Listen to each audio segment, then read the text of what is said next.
Engines!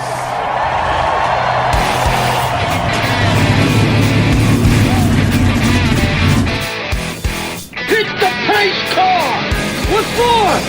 Because you hit every other damn thing out there, I want you to be perfect. When I'm driving, I got a guy on the radio who talks to me. It's him. He talks to me. Well, I wanna be a race car driver. Pretty girls eating from my hand, yeah. Wanna live a life of fun and danger. No sweater working for the man, alright. Well, hey. Well, I wanna be a firefighter. Cool-headed when the heat is on, yeah. Save my baby from the burning building. Take all the way to sprinklers on, alright. Well, alright. No, he didn't slam you, he didn't bump you, he didn't nudge you, he rubbed you. And rubbing, son, is racing. Good evening, race fans. Welcome to the Hoobazoo Radio Network, and welcome to the Drafting the Circuits radio program.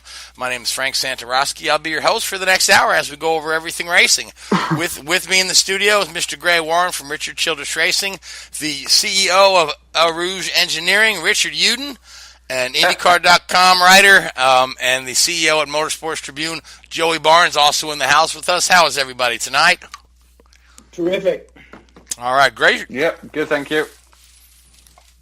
Great to talk to you guys again. So, IndyCar's wrapped up. Formula One had the week off, but NASCAR had them Saturday night race down in Richmond under the lights. Weather cooperated, which was nice. Still struggling for attendance at Richmond. There, it was a little up from the earlier week, but 40,000 was the number I heard. So, and we'll talk about that a little bit later. But the big news coming out of there: 50 wins for Kyle Busch. Kyle Busch also with the win, guaranteeing his spot in the next round of the chase. Also, at the end of the day, Martin Truex has clinched his pass through to the next round, and of course Keselowski's through with the win in the earlier race. So Gray, let's break down the Richmond race there. Brad was looking like he was heading for 4 in a row for a while, but looked like he didn't have a strong car in really long runs. And at the end of the day, it was Kyle. So what's your assessment of Richmond? Yeah, that's what it appeared. I thought I was looking good there with my pick for 4 in a row, but he faded at the end, and Kyle's car came to life. Kyle had to start at the back of the race, at the back of the field. He was one of the quicker cars throughout practice, and ended up having to go to the rear and quickly charge through the field.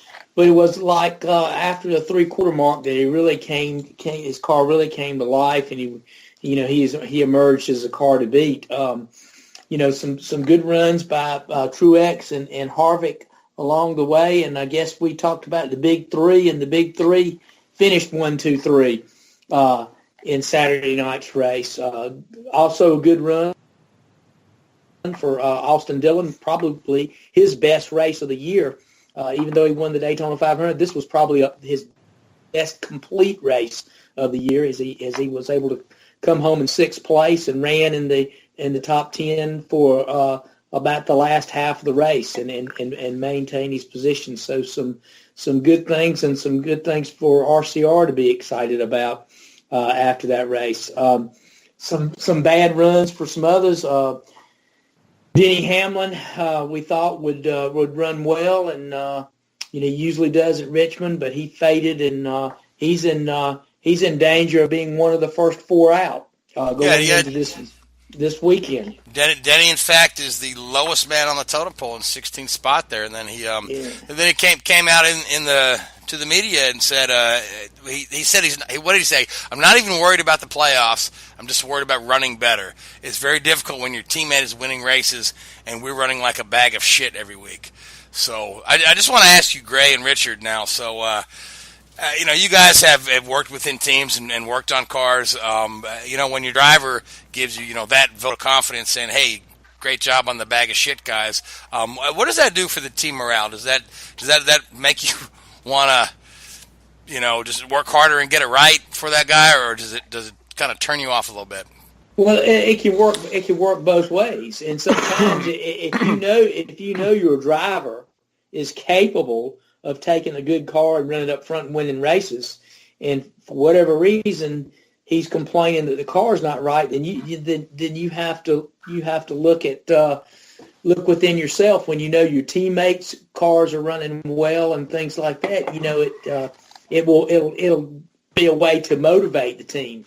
In other instances, when it's the same old story week in and week out, and you're changing and think you're giving them a good car and you're just not getting the effort from the driver, it can be both. So it's kind of hard to say right now. They haven't been the 11 car, hasn't been up on top of their game all year long. You don't know what it is, whether it's bad communication between the driver and crew chief, or they've got some other issues within that team. It sounds to me like all's not well with the 11 right now. So that could be something that maybe Joe Gibbs will intervene and make some things right. You never know how that goes, but they're in a position there where they've just about got to win on Sunday to advance.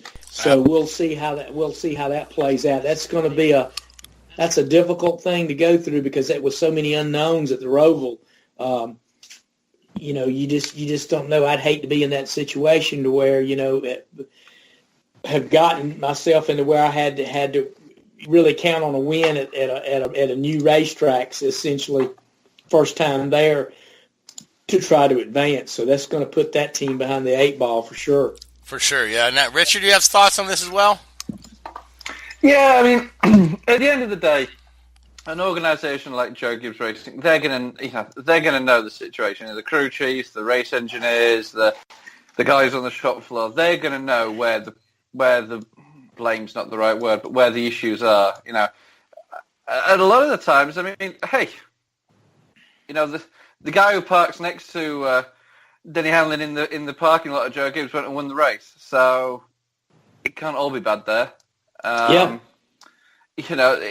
And a lot of the times, especially in Cup racing, in the Cup Series, you're dealing with such incredibly fine margins that you can just be one simple little thing, a little mistake in the setup. And a lot of the time, you've got to remember the telemetry system. There's no telemetry in these cars, so the guys on the pit wall or on the pit box, they don't get information like they do in almost every other racing series out there. The data they get back during practice and qualifying is purely engine data and a little bit of steering and handling data. There's no aero data. There's very little data they can actually take to really work on the car and develop it. So a lot of the feedback that they're working on is driver feedback. Yeah. So, what's the saying? People in glass houses shouldn't throw stones. He's got to be careful what he says there because he could upset a few people. And if genuinely there was something not right with the car, the guys at Toyota or the guys at Gibbs who fabricate the car and finish the car and do all the fluffing and buffing on it, they're going to know the truth. Sure, absolutely. Yeah. So like I said, it can go either way. It just depends. Like Richard said, the people on the inside, they have an idea what was wrong. So it's kind of hard to say. It looks bad from the outside, but these things go on internally on race teams on a weekly basis. Absolutely. I mean, it's crazy. You can, some weeks you'll come away from a race and you've finished third or whatever, and the driver is just screaming because there's something wasn't just quite right with his car. Oh, there's another week he'll come around 15th and he's like, yeah, we got the best we could out of that car. So it's, it really is, where you finish a lot of the time is actually, especially say in the Cup Series, because it's so tightly compact and so closely fought, it doesn't necessarily represent the real performance of the car. Right, but now on the other side of the coin, it just seems to me as a casual observer that Denny Hamlin is just making more and more comments that are causing him to be kind of very universally disliked. It used to be that, you got drivers that are universally liked and then guys that are universally disliked, or the villains of the sports. Brad's got a lot of haters. Kyle's got a lot of haters. Denny was just kind of a middle of the road kind of guy. Take him or leave him. Once a race, but now he's. I mean, when you think about the incident with Chase Elliott in Martinsville last October, some of the comments he's made about driver salaries. And throwing his team under the bus, and a couple of other just really dumb things he's got out there and said, and things he's done. I almost feel like he's trying to craft himself a villainous personality, or at the very least, trying to keep his name in the news. No, I think too. A lot of it's a byproduct of not running well. Last year Keselowski was the poster boy for the same thing. He said a lot of things because they weren't having a particularly good year, as it turned out. So yeah, I think a lot of this stuff is brought on about as a byproduct of frustration and to some degree. Yep, absolutely. Joey, you want to chime in on Denny Hamlin at all, or shall we move forward? I mean, I just think that when you look at that situation, I think you can talk about maybe the stress of the season and the championship, because to this point, outside of a Daytona 500, the only thing we've ever known Denny Hamlin for is choking come championship time. And in this situation, I think that maybe he felt like he was rising to the occasion, but his team let him down. But, it's a team sport. I thought that for what he was able to do in the tire situation, I thought it was brilliant. You're not going to know, obviously, when cautions are coming out or and regardless of any of that, you don't take your frustrations publicly. Whenever we were all growing up playing sports, the biggest thing that we were taught is if you get a problem, you keep it in-house, and that stuff goes all the way to the pros. And I think in this situation, maybe he's feeling a little bit of that pressure because you're starting to see some of the doors close at Joe Gibbs Racing. I mean, there's talking about Truex going over to Phil Suarez's seat. You look at Christopher Bell, who is red hot in Xfinity right now and is an incredible talent. I would rate him higher than Eric Jones when Eric Jones came to Cup. There's not enough seats to go around. I understand FedEx and Toyota might be heavily involved, and they may love Denny Hamlin, but when you got somebody like Christopher Bell who's burning down the door, you're going to have to find a seat for him, and I guarantee you that ain't going to be a Kyle Busch that's moving anytime soon. So I think a lot of that may have been part of this factor. Absolutely. It's pressure, no doubt about it, and it's and what we're talking about is high pressure stuff because you're one of the top teams in the sport, and you certainly didn't go into that playoff thing thinking you were going to be one of the first four out, in the elimination round. So speaking of the elimination round, okay, so we've talked about Denny Hamlin. He's got quite a tall order to not get eliminated. But the other three guys below the cutoff are Jimmy Johnson, Clint Boyer, and Eric Jones. So your thoughts on any of those guys being able to jump up a few spots and dodge elimination? Who do you think's got the best chance? Anybody that wants to jump in? Well, I think Eric Jones is a byproduct of a very poor finish at Vegas. He was caught up. He was one of those many chase drivers or playoff drivers who was caught up with in wrecks, not of his own doing, and it's got him behind the eight ball. So yeah, I just unfortunate. That's how it's going to be. In this playoff, you can have one really bad race that really puts you in a position where you're in a free fall, and that's Eric Jones. Jimmy Johnson has not been good all year, really.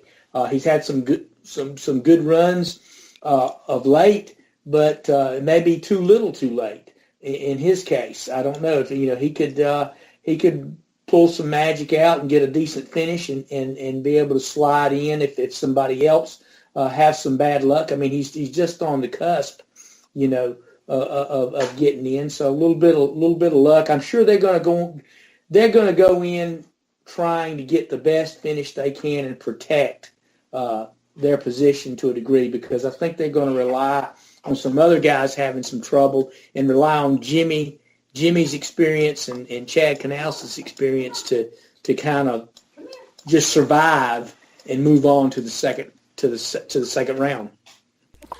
All right, so and let's look at the guys that are right above the cutoff line. We're looking at Austin Dillon, Alex Bowman, and Ryan Blaney. And any of those guys could slip up and drop below the line if one of these other guys come up there. And again, a lot of unknowns with the track that we're going to this week. So who of those do you feel like is the strongest to kind of stay put, not slip down? Anyone that wants to answer? Yeah. And that's hard to because tell you what, we always talk about Talladega and Martinsville being possible wild cards in this playoff. But I tell you what, this race this weekend may be the wildest of all wild cards because of so many unknowns. I mean, we could have probably a dozen or more drivers just crash on their own, not to mention taking someone else out, in it. I went down to the racetrack today and was down at Richard's condo, and I was looking out over the track, and it's a very tight course. I mean, it's almost like a go-kart track to me, is what it looks like, and it is going to be some close quarter racing when on that infield section of the course. I tell you, it's going to be a wild show. It's going to be like a Martinsville type deal, no doubt about it. I tell you, it's going to be only the strong are going to survive, and we could actually probably have a surprise winner in this event, no doubt about it. Yeah. So now, how do you just to clear this up? Sorry, Gray wasn't referring to my condo. Oh yeah, I figured that out. Yeah. Yeah, because Richard, we know you don't have a condo at Charlotte. You have a yacht in Monaco. That's the one. That's right. Yeah. That's right. So, but my question to you guys, Richard and Gray, so how do you set your car up for this? Obviously you're going to bring your road course car, but this particular Roval encompasses quite a bit of the high banks of the oval. So what kind of hybrid setup do you bring to a track like that? Well, it's going to be a compromise, and I tell you, today's NASCAR road race car is unlike what we had several years ago. Several years ago, we built a purpose-built chassis with lots of things moved to the right-hand side of the car that we normally have on the left-hand side of the car and things like that. Nowadays, that's gone away. Your basic chassis is the same everywhere you go. Where it gets a little bit different, you got a different rear end housing that you put under it, and you've got different upper and lower control arms and spindles that you use. But the chassis itself could go, could be a downforce car. There's a few subtle things. I think basically you're going to bring a short track car to the race, a downforce car, because basically it's got to work left and right through the corners, and then you're just going to get out on the speedway and use what you can in aero when you get on there. But you're going to be on there such short amounts of time. You're not going to be really carrying a great deal of speed, or probably the most that you're going to carry is coming off and getting off turn one. And by the time you come off, going through the middle of 1 and 2 and down the backstretch, and then you got a chicane before you enter into NASCAR 3. So you're never going to be at full speed like we see at Charlotte when we run the true oval. So I'm thinking you're going to have to set up with a little bit of compromise through the whole circuit because you're going to be strong in some places and you're going to be weak in others. It's no way that you're going to be good all the way, good in every corner of that racetrack. I think it also goes on, a lot of it will probably go on driver preference. If you've got somebody who's naturally more at home on a road course, you'll probably set the car up to work a little bit better on the oval section of it. So, make him just like hold on a little bit through the road course. And then, somebody who's maybe not quite so confident on the road course, you set it up more as a road course car to help give him that little bit of extra grip and a bit of stability in the areas where he's not keen. Yeah, I think basically what you're going to see probably the passing zones are going to be in the corner in the big through turns 1 and 2 and 3 and 4 because obviously that's where you're going to have the most room, and you're not going to be running at the typical speeds like you normally see. So you might see people set someone up on the inner part of the racetrack and look to make hay when they get out up on the big oval. But you're not going to see. It's going to be a unique race, no doubt about it. Yeah, it's going to be good. And I think, looking at the, the guys that could be in trouble, I mean, the inexperienced guys, the guys like the Alex Bowman and the Austin Dillon, well, I can't just say Austin's inexperienced these days, but, he's not a natural, road course racer. So, I think he could be potentially in a bit of trouble this weekend. And, to the same extent, the wise old heads, the Jimmy Johnsons of this world, I think this race could play right into his hand. And Lord knows he needs it right now, right? So, but for sure. sure. So the Roval, I really like the terminology Roval. I'm really digging the fact that NASCAR has kind of clung on to this and they're using it and they're advertising this as the Charlotte Roval. Now Roval, for you that don't play Scrabble, Roval's not a real word. You won't get any points for it in Scrabble. But it's you're doing my version of Scrabble. Okay, all right. So, but going back, I mean, the first time I've ever heard the term Roval, it would refer to a road course or an oval track that you had to set up sort of like an oval, sort of like a road course. It drove a little bit like a road course, and the tracks that it would refer to the most was Pocono, and even years before that, Trenton. Now, New Hampshire has used the term Roval for their infield road courses, but most other tracks, they just call it the infield road course. At Daytona, it's the infield road course. At Indianapolis, it's the infield road course. But Charlotte has latched onto this Roval word, and I love it. I just think it sounds great. It sounds nifty. It sounds new. It sounds neat. I'm hoping that they really can draw a good crowd because this October race at Charlotte has struggled with attendance over the last several years, despite being part of the chase. So I'm hoping that we've get a good crowd out there to watch something new and exciting. And I haven't heard anything about advanced ticket sales. Have you guys heard anything?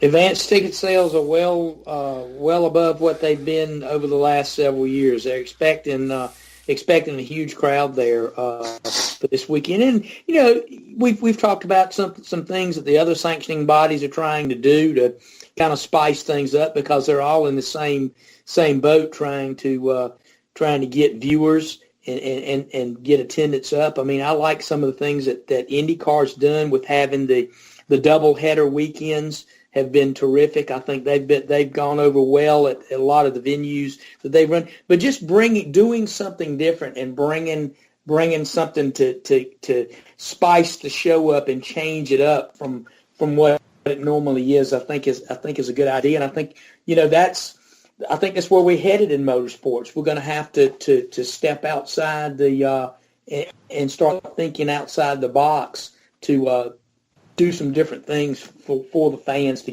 kind of get the interest back. At least not get the interest, but get the interest, get more more interested in our sport. Yeah, and along those lines, NASCAR, they had a press conference earlier today where they introduced the Steve Phelps, their new president, he was the chief operating officer. He's being elevated to president. Takes over October 1st, but he met with the media today in Charlotte, held a press conference, and he's cautiously optimistic about the future. He said, pretty much, 2019, the schedule is going to stay static. It'll be the same as this year, but he's really open to schedule changes, 2020 and beyond, and format changes. And he talked a bit about a new sponsorship model, a new entitlement sponsorship model that should, make its way and trickle down in 20 and 2021. So he sounds overall bullish on the future, but cautiously. He used the term headwind. He's taken over the job in a headwind, but some of the reporters were a little brutal to him. The one guy asked him. He says, "Why do you think taking this position right now is a good job given the decline the NASCAR is in?"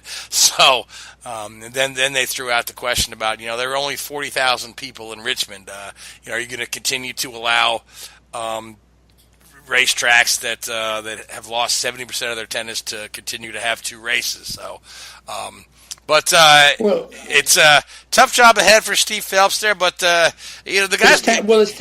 guy's got a lot of experience. He's worked with the NFL. He's worked with Wasserman Media. He's been with NASCAR since '05. So go right ahead, Gray. It's time someone comes in and tackles some of these issues, because Brian France wasn't willing to do anything. I mean, from that standpoint, the sport had really stagnated under his leadership. The biggest thing he's known for is doing this playoff thing that came about during his leadership. But other than that, really, there's not a lot come from that. And he's never really addressed the problems of the sport head on. He's always, when we talked about declining TV ratings, he said, well, that's not the whole story, because we got viewerships up on all these other platforms we've got, social media and all this. And he never would address things head on that were issues that everyone saw. And I think, him having to step down because of his personal problems may have been a blessing in disguise.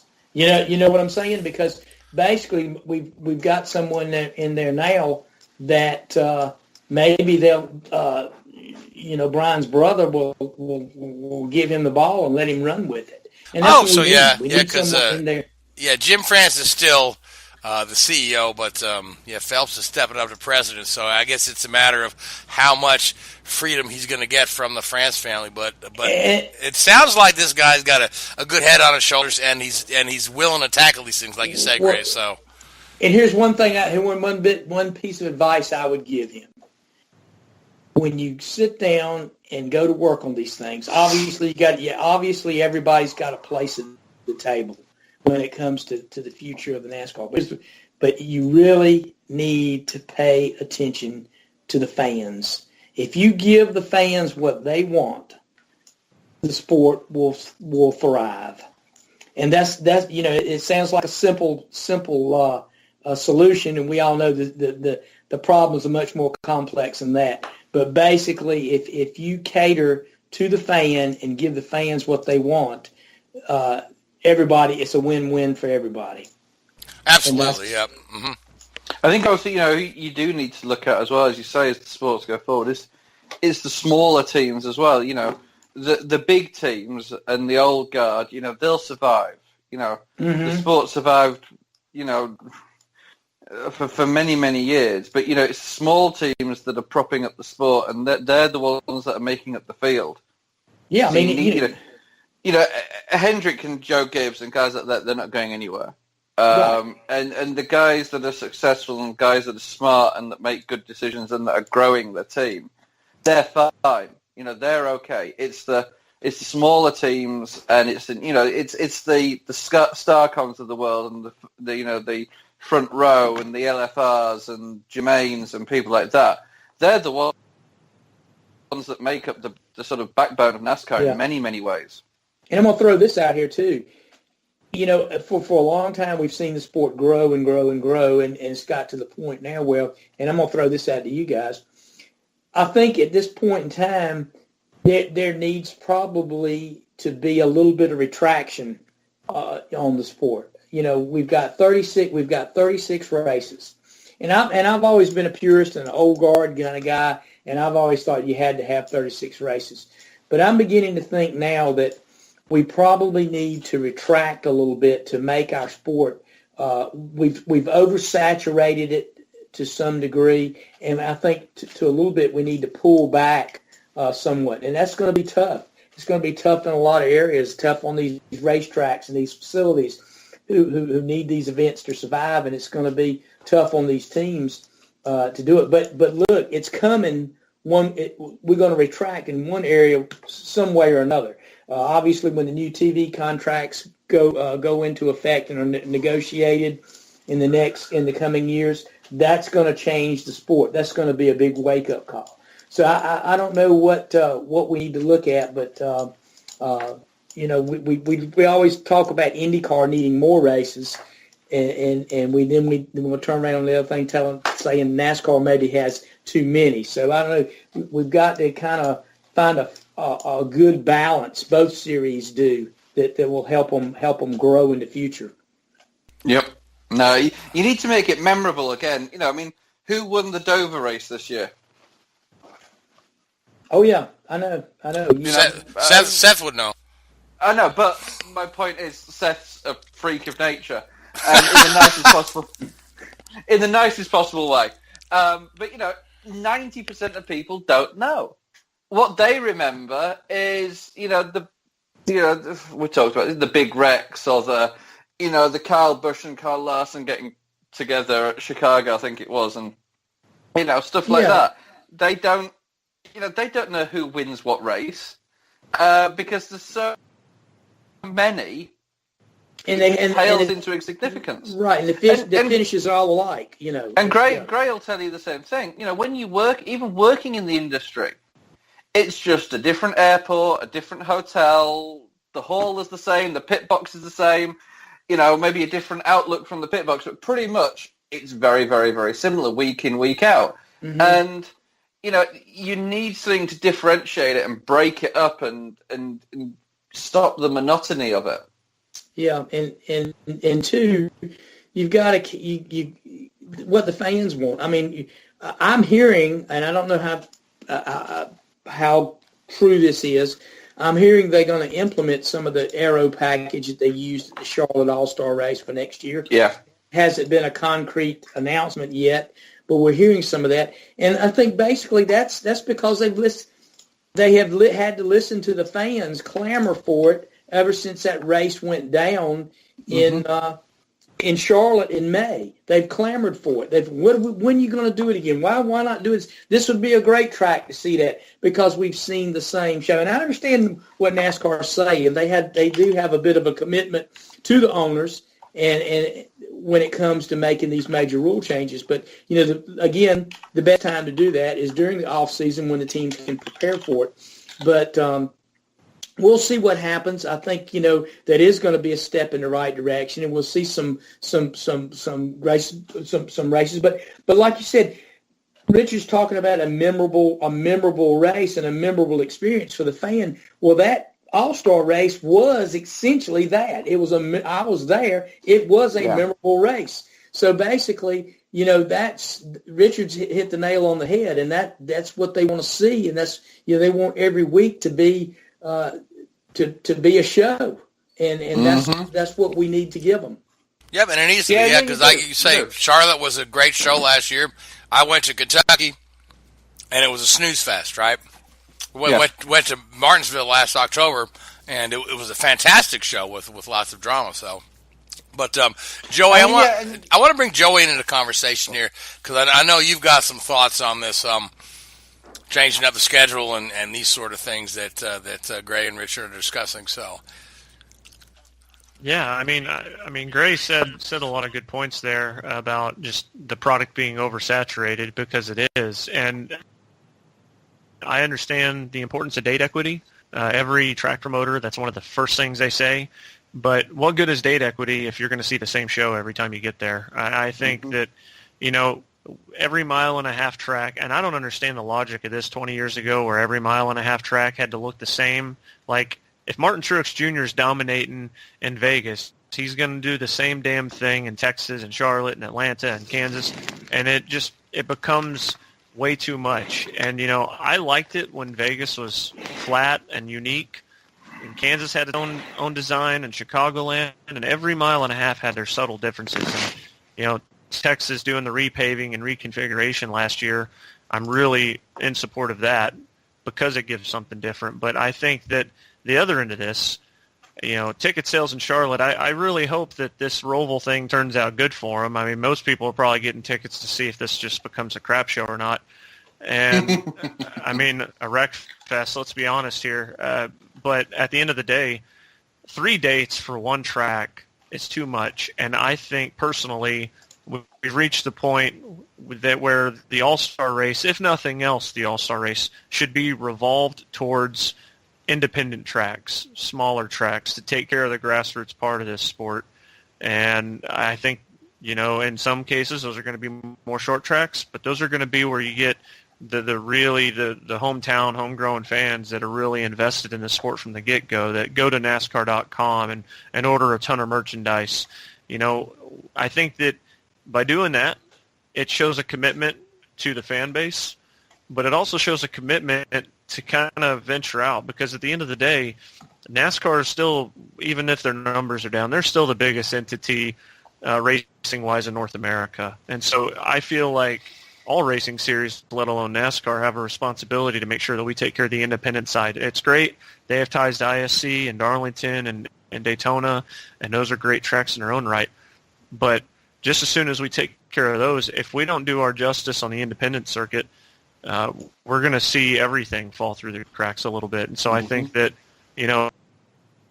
a rising tide lifts all boats. And I think in this case, you see IndyCar going to Gateway, and that's an independent track. You go to a lot of other venues, and I think, and obviously street races are city ran, but I think in this situation, it would benefit NASCAR to go towards the independent side just to show their support for that, if nothing else, for the All-Star race. So I could go on a longer tangent about a bunch of other schedule things that I don't like, but to keep this short, that's my thoughts. All right, thank you, Joey. So, guys, we should make some picks for this Roval thing, even though as difficult as it is, because I want to save some time and talk about Formula One and preview Sochi with Richard. So, Joey, who do you like for this Charlotte Roval? I mean, it's probably as easy making a pick as just throwing a dart at a dartboard and picking the number it lands on. AJ Allmendinger. Speaking of which, he's in the replacement will be announced on Friday. Right. AJ is he's in the news this week. So his ability to adapt to a track is pretty good. Whenever you look at the fact that it's a level playing field, I think that benefits a team like that. And turn one's going to be crazy, and I think that with so much unpredictability, some people are going to really land themselves in trouble, and somebody that's pretty heady on road courses like Allmendinger is, for my money, a safe bet. Yeah. Where do apparently his is anything on the horizon for him next year? Or is he just kind of out the door? Well, we've been hearing for a while that he was probably going to be out. Right. I've been hearing those rumors since Watkins Glen that he was probably going to be out of the 47, and they've just made it official this week. Hard to say. You don't know where he's going to go. It's not. There's a lot of people, a lot of stuff in flux. Like I said, this has been one of a crazy, silly season, and he's another domino to fall. I mean, we found out this week that it was confirmed that Newman's going to the 6th. We still don't know who's going to go in. We know that we obviously nothing confirmed. There'll be a lot of announcements in the coming days at Charlotte. All the teams will probably have. We'll probably find out who's going to go in the 19 for sure. I don't know that we'll find out who's going in the 95 or the 31 or the 41 as yet, but and the 47. There's still a lot of cars out there without drivers. So apparently I was talking to somebody at JTG, and Friday they will be announcing who's driving the 47 next year. Okay, so I don't know who it is, but I've been told that Friday they will make that announcement.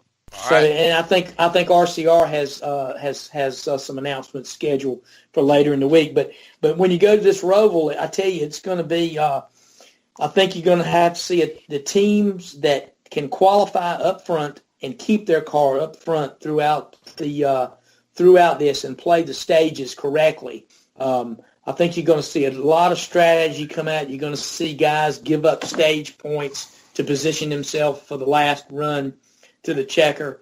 I think somebody like a Kyle Busch or Truex or some team like that is really going to make a concerted effort to stay up or near the front.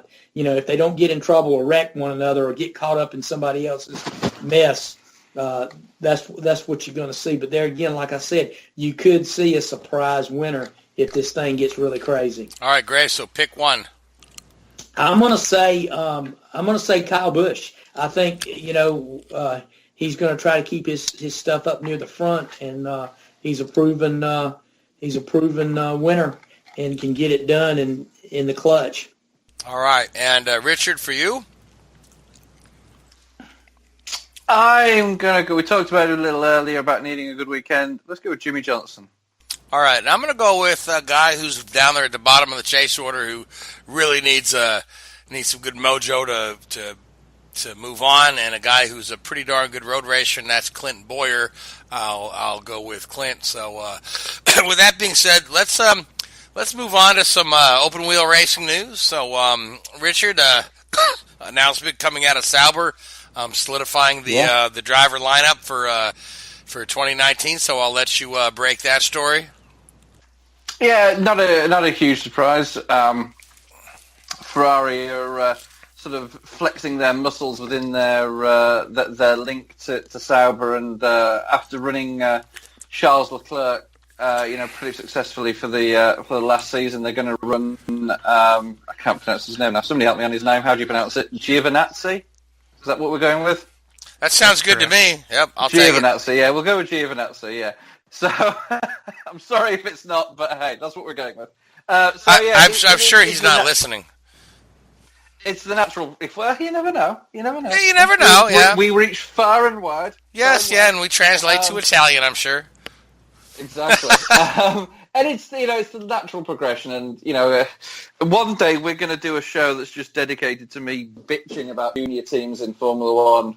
But that's why Ferrari invest in Sauber and give them a good deal on their engine, and it's so they can place their young drivers in the car. And the kid's competent. He did a couple of races last year for Sauber when Pascal Wehrlein was injured.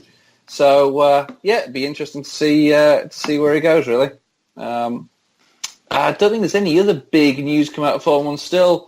Still Haas, Toro Rosso, and Williams to confirm their lineup, but it's pretty certain that one of the Force Indias or whatever they're going to be called for next year, Racing Point, that's going to be Lance Stroll. So it'd be interesting to see who Williams pick. That hasn't been announced yet, so we'll go from there. Yeah. So, but we got a couple guys that we pretty much know to be out. And who's the wasn't somebody announced as they demoted from a driver to third driver, test driver? Was that at Sauber? It could be that it was Ericsson. Ericsson, yeah. So he's gonna stay on with the team as a test driver. Which I guess in hopes that a seat opens up somewhere. So appeasing some of his personal sponsors more than anything else. Right. Yeah, I mean, here's one thing I'll say though is that Marcus Ericsson didn't do anything necessarily lose his job this year. I mean, he put in a pretty decent drive so far, considering what we've known that equipment to be for so long. And I'll be the first to admit that when Ericsson first came into F1, I was like, get this guy out of here. He's a back marker. He's not doing the right thing. You see how he's methodically grown into this role and grown into Formula One, and he's a decent shoe to get you some points every now and again. I mean, he's not terrible. He's not overly great. He's replaceable, obviously.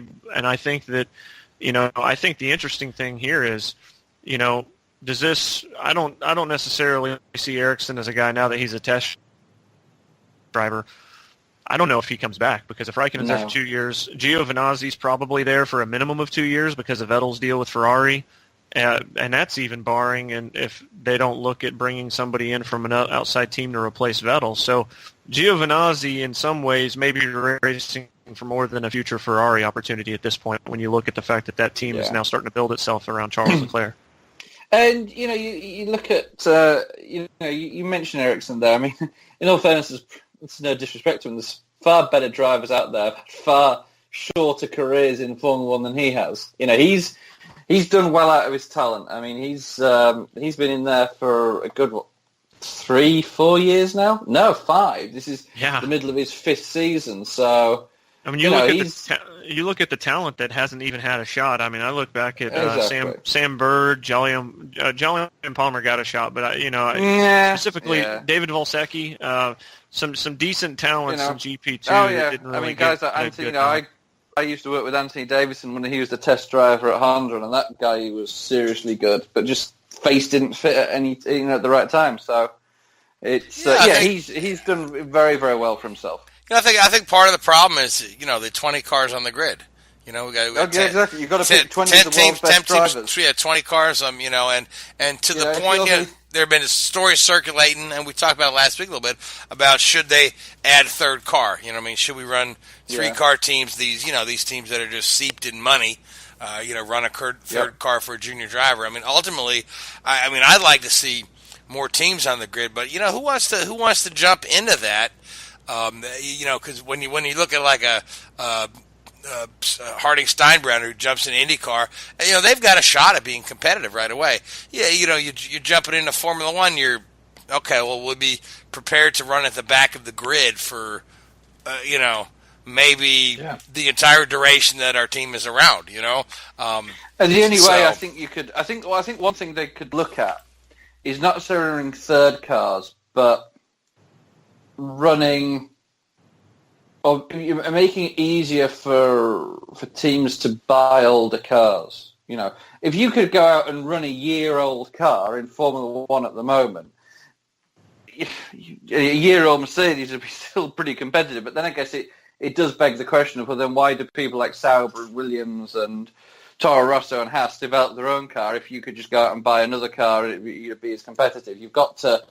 It's such a difficult question because as soon as you start looking at things that would increase the field count, you then start to take away the essence and the core aspect of the sport. So it's I don't know. I'm gonna disagree with you that that's taken away the core and essence of the sports because Formula One experienced its greatest growth, in the 60s and 70s and 80s when customer cars were the way to go. I mean, Colin Chapman will put out a new car. But the money wasn't what it is now. No, the money wasn't what it is then. But at the same time, that really grew the sport during those times, and because you had the manufacturers and the constructors. You know what I mean?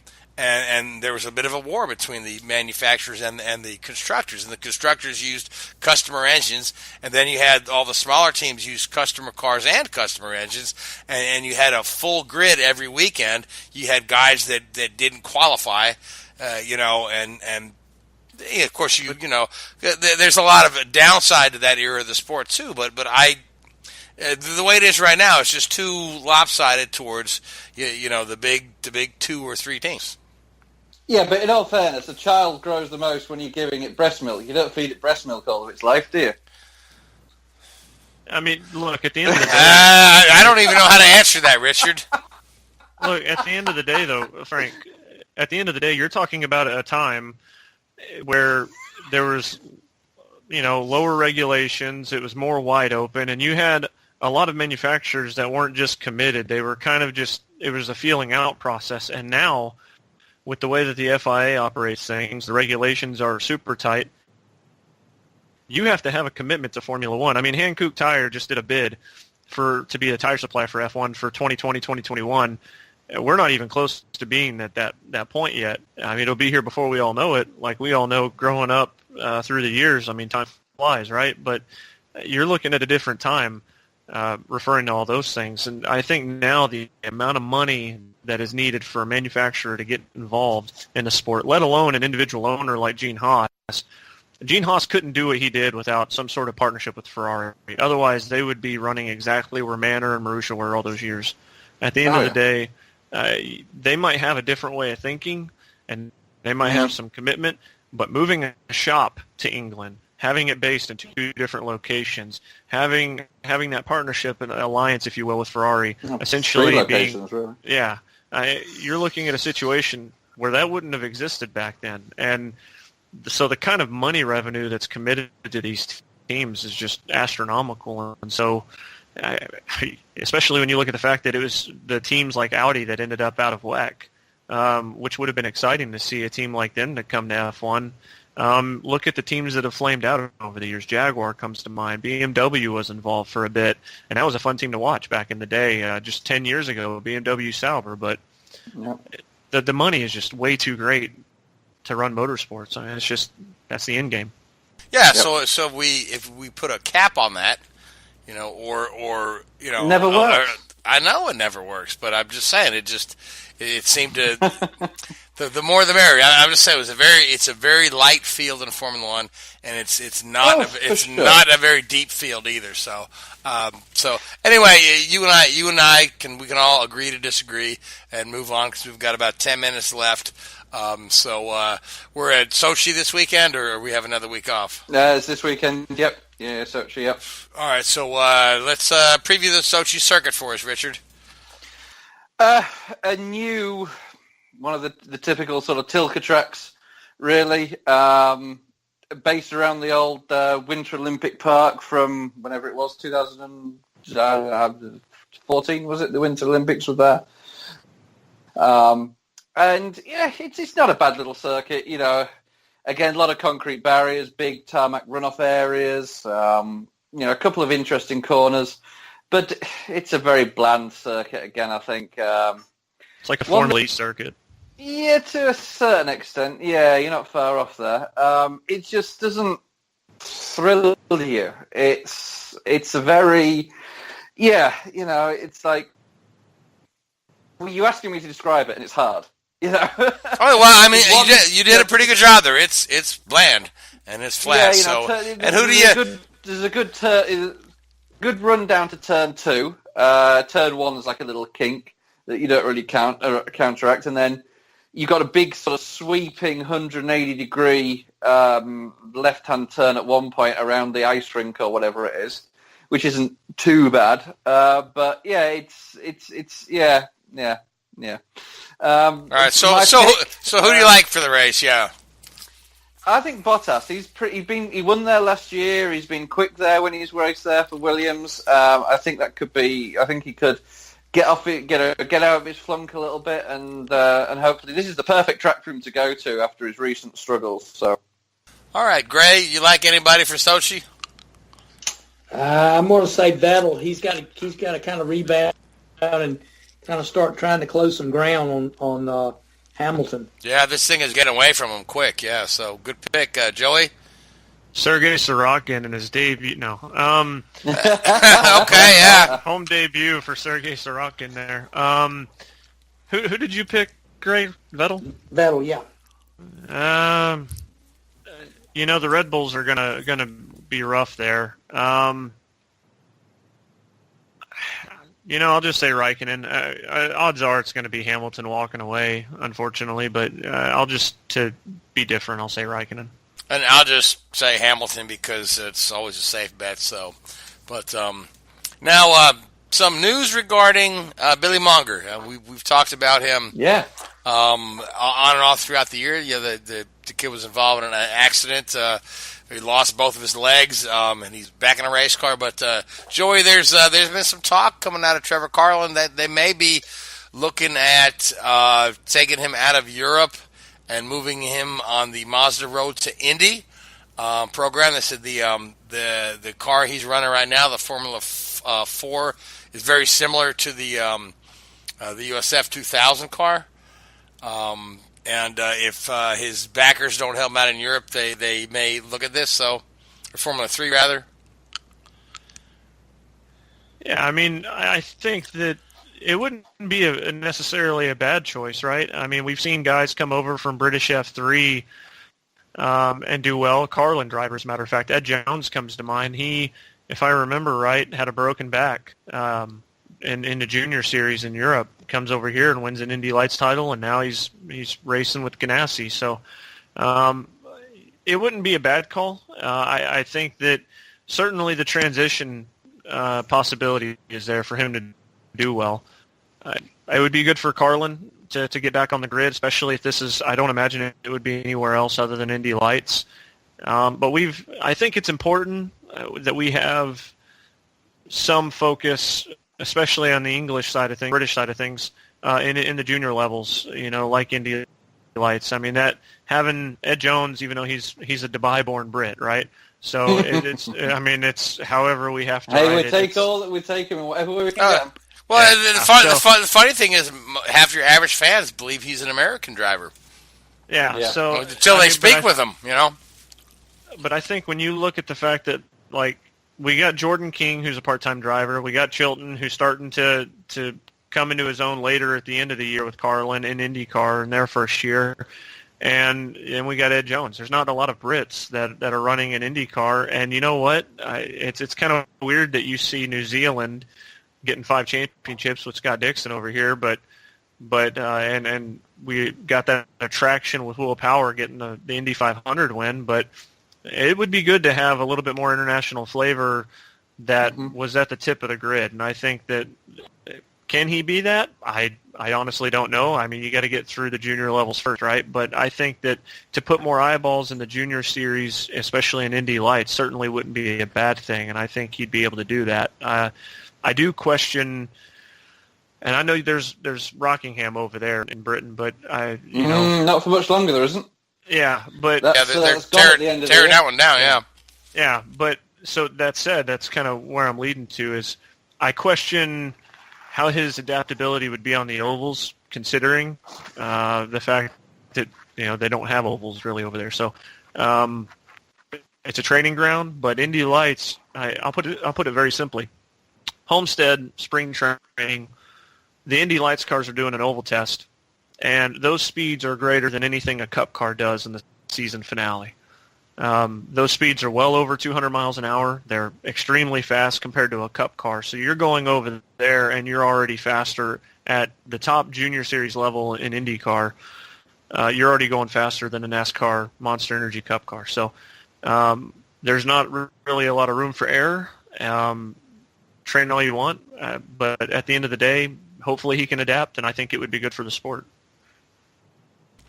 Yeah, and I think then, of course, you've got the whole special interest story that, you got somebody who's driving with a specially modified car with hand controls because he's lost both his legs. So, everybody likes a comeback story like that, And speaking of which, Alex Zanardi, I got you in the Schumacher. Alex Zanardi has set a new record in the Ironman Challenge, and he is when you want to talk about triumphing over adversity, Alex Zanardi, who lost both his legs in a motor racing accident, quite some time back. I think it was 2001, and he's taken to this paracycling. That he calls it so, but let's. We got about 4 minutes left, and let's talk about Mick Schumacher. Yeah, obviously son of Michael Schumacher. There, yeah, it had some mediocre sort of performances in some of the junior categories, and then stepped up to the Euro F3 series. I think it was last year, and did okay. Nothing outstanding, and then this year got a couple of podiums, nothing crazy, and he's won 5 out of the last 6 races to sort of leap into the lead of the championships. It looks pretty much that he's, I think he's 40 points ahead with 1 round to go, which is 3 races. So it's, I think, pretty much certain that he's going to win the Euro F3 championship out there now, which is, there's a lot of very, very good young drivers have done that. It seems to be that he has a slightly slower learning curve than some of the other kids out there. It takes him a year or so to get up to speed in those cars. Whereas you take a Max Verstappen, he was fast straight out the box. A few people questioning him. The name escapes me. Tictum, the guy who was leading the championship, who's part of the Red Bull program, he's sort of questioning. He hasn't questioned the legality of the car, but he says it's unusual how he suddenly started to win every race. My name's not Schumacher, were his quotes, which went down really well with certain people. Yeah, but didn't that happen with his dad, right? When he first got with Ferrari, it was just okay. Then suddenly he began to win every race. Yeah, I mean, you build on it, and the thing in Euro F3, all the drivers get each other's data, no matter whether you're in the same team or rival teams, and their standard cars. The chances are they've just hit on a setup. It could be something as simple as that, or an engine setting, or something. So I wouldn't read too much into it. I mean, the kid's got good genes, obviously. So whether we'll see him in Formula One one day, who knows? Ferrari has said that the door's always open for him. So he may be the next one on the Ferrari conveyor, but we may see him in a Sauber car in a couple of years, which his dad actually drove a Sauber in a test, I think it was, once, to give a comparison between the Ferrari and the Sauber back in the early 2000s when Sauber were very, very closely linked with Felipe Massa and guys like that. So there's an interesting side note, but whatever. And so how old is young Mick Schumacher? I think he's 19 now. 19? Okay, yeah. So he's... there's kids. He's in the ballpark, but I would expect it's going to be a couple of years before, until you see him getting near Formula One. Which, I mean, if he gets into a Formula One car when he's 22, I mean, how old was his dad when his dad first started? Probably 23, 24, maybe. I think it was 23 when he was in the Jordan car. Yeah. Yeah, so you look at it. Now everybody's like, oh, if you're not 16 in a Formula One car, you're nowhere. So there's certainly been that sort of shift in it, but he may get in a GP2 car, Formula 2 car next year. It'd be interesting to see how he does there. But it's good to continue that family name, I guess. Well, with that being said, Richard, we are out of time. So I want to thank you, Richard. I want to thank you, Gray and Joey. I want to thank the Hoobazoo Radio Network. I want to thank iHeartRadio, and I want to thank all you folks that tune in and listen to us every week. So with that being said, until next week, enjoy the racing. Good night. WHOOBAZOO, that's Hoobazoo.com. Enter website.